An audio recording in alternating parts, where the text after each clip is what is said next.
Hello दोस्तों, आज जो मैं आपको कहानी सुनाने जा रही हूँ ये कहानी है उल्टियाँ करने वाली चुड़ैल की। तो चलिए दोस्तों देखते हैं उल्टियाँ करने वाली चुड़ैल की कहानी। बहुत समय पहले की बात है, किसी जंगल में एक चुड़ैल रहती थी। वो चुड़ैल हमेशा पास के गांव में जाकर लोगों के घरों से खाना चुरा कर खा लेती थी। उसी गांव में नैना नाम की एक गरीब अनाथ लड़की रहती थी। नैना लोगों के घरों में बर्तन मांजकर अपना गुजारा करती थी। फिर एक रात नैना खाना बनाकर हाथ मुंह धोने बाहर चली जाती है। तभी वहां चुड़ैल आकर उसका सारा खाना चुरा कर खा लेती है। उस रात बेचारी नैना भूखे पेट सो जाती है।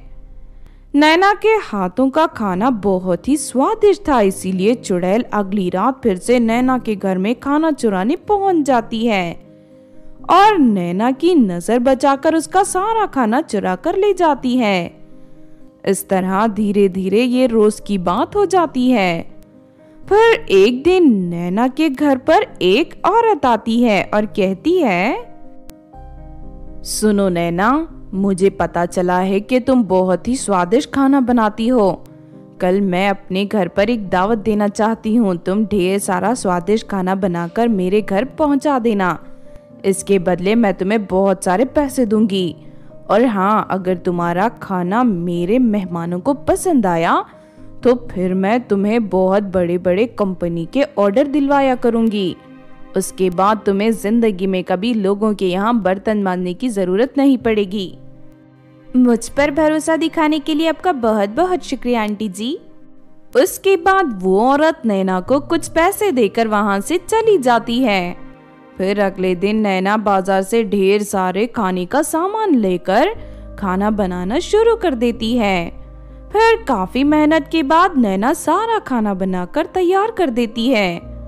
दूसरी तरफ थकान की वजह से नैना को नींद आ जाती है और वो चारपाई पर लेट जाती है।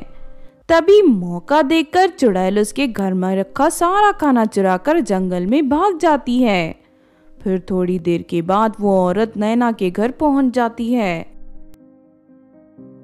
सुनो नैना, मेरे घर पर मेहमानों का आना शुरू हो गया है। क्या तुमने खाना बनाकर तैयार कर लिया? तभी नैना की नजर रसोई घर पर पड़ती है। अरे नहीं, मैंने तो खाना बनाकर तैयार कर लिया था, लेकिन अचानक सारा खाना कहाँ गायब हो गया। लगता है तू मुझे धोखा देने की कोशिश कर रही है। तूने कोई खाना नहीं बनाया। तू एक नंबर की आलसी और कामचोर लड़की है। मैंने तुझ पर भरोसा करके बहुत बड़ी गलती कर दी। चल मेरे पैसे वापस कर। लेकिन आंटी जी, मैंने तो उन पैसों से खाने का सामान खरीद लिया था।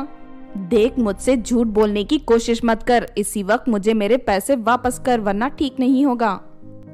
लेकिन नैना के पास बिल्कुल पैसे नहीं थे।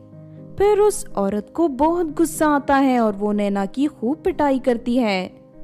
जब ये बात गांव के दूसरे लोगों को पता चलती है तो वो भी नैना को काम देना बंद कर देते हैं। इस तरह नैना की हालत बहुत खराब हो जाती है और उसके पास बिल्कुल पैसे नहीं रहते। दूसरी तरफ नैना का बनाया हुआ खाना खाने के बाद अचानक चुड़ैल को उल्टियां आना शुरू हो जाती हैं। अरे ये क्या हो गया? अचानक मुझे उल्टियां क्यों हो रही हैं? चुड़ैल भूतिया डॉक्टर के पास जाकर अपना इलाज कराने की कोशिश करती है, लेकिन वो डॉक्टर उसका इलाज नहीं कर पाता।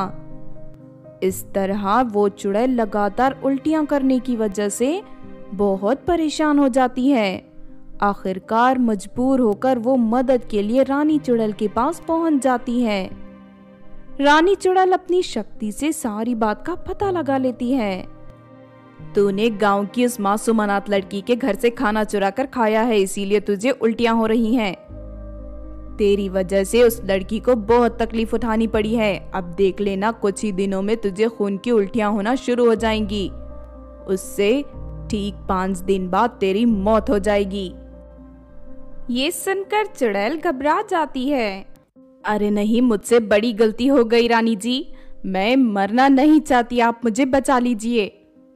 अब इसका सिर्फ एक ही रास्ता है। तुझे अपनी गलती का पश्चाताप करना होगा। तू उस लड़की की मदद कर, उसके बाद तू फिर से पहले की तरह ठीक हो जाएगी। रानी चुड़ैल की बात सुनकर वो चुड़ैल नैना के घर पहुंचकर उसे माफी मांग लेती है। मुझे माफ कर दो बेटी, मैंने तुम्हारे ऊपर बहुत अत्याचार किया है, लेकिन मैं अपने बुरे कर्मों की सजा भुगत रही हूँ। चुड़ैल की हालत देख नैना को उस पर बहुत तरस आता है और नैना उसे माफ कर देती है। उसके बाद वो चुड़ैल नैना को हवा में उड़ाकर एक गुफा में ले जाती है। वहां बहुत सारा खजाना रखा था। तुम ये सारा खजाना अपने साथ ले जाओ बेटी, इसके बाद तुम्हें कभी कोई तकलीफ नहीं होगी, तुम आराम से अपनी जिंदगी जी सकती हो। चुड़ैल वो सारा खजाना नैना को दे देती है और ऐसा करते ही चुड़ैल उल्टियां करना बंद कर देती है। उस दिन के बाद से नैना की जिंदगी पूरी तरह बदल जाती है और वो अमीर बनकर एक खुशहाल जिंदगी जीने लगती है। तो आपने देखा दोस्तों उल्टियां करने वाली चुड़ैल की कहानी। इस कहानी से हमें ये सीख मिलती है कि लोगों को बेवजह सताना बुरी बात है, बल्कि इसके उलट हमें हमेशा दूसरों की मदद करनी चाहिए। अगर ये कहानी आपको अच्छी लगी हो तो ज़रूर लाइक करें और हमारे चैनल छोटू टीवी को सब्सक्राइब भी कर लें। और हाँ दोस्तों, हमें कमेंट करके ज़रूर बताना कि आपको कहानी कैसी लगी।